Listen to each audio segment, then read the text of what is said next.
Quand le nonce m'a contacté, j'étais en Terre Sainte. J'étais en train de passer un semestre sabbatique en Terre Sainte et il se trouve que dès mon arrivée en Terre Sainte, tous les jours, j'avais eu la même intention de prière. J'avais demandé à Dieu de me montrer quelle était la prochaine étape. Quand le nonce a commencé à parler, ça m'est revenu et je me suis dit « Aïe, je n'aurais pas dû faire cette prière ». Mais c'était trop tard et j'ai senti que c'était la réponse.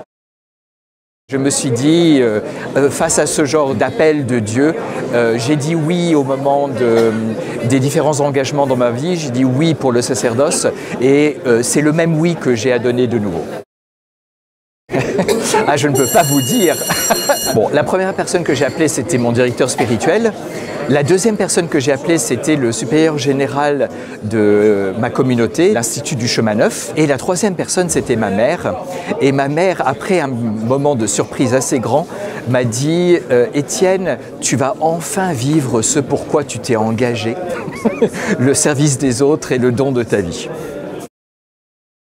J'ai été ordonné prêtre en 97, donc j'ai été prêtre pendant 26 ans. J'avais eu un peu de pastoral du côté de la famille, du couple, des jeunes, un tout petit temps en paroisse et puis auprès de personnes handicapées, mais j'ai surtout été enseignant. C'est vraiment une pastorale d'être au service d'étudiants en théologie, d'étudiants en philosophie, mais j'étais devenu prêtre pour être au service de tous et j'ai eu l'impression que cela me ramenait à ce premier appel et je vois actuellement, je rencontre des gens que je n'aurais jamais rencontrés si je n'avais pas quitté l'enseignement, quitté Rome et j'ai l'impression d'avoir un élargissement du cœur.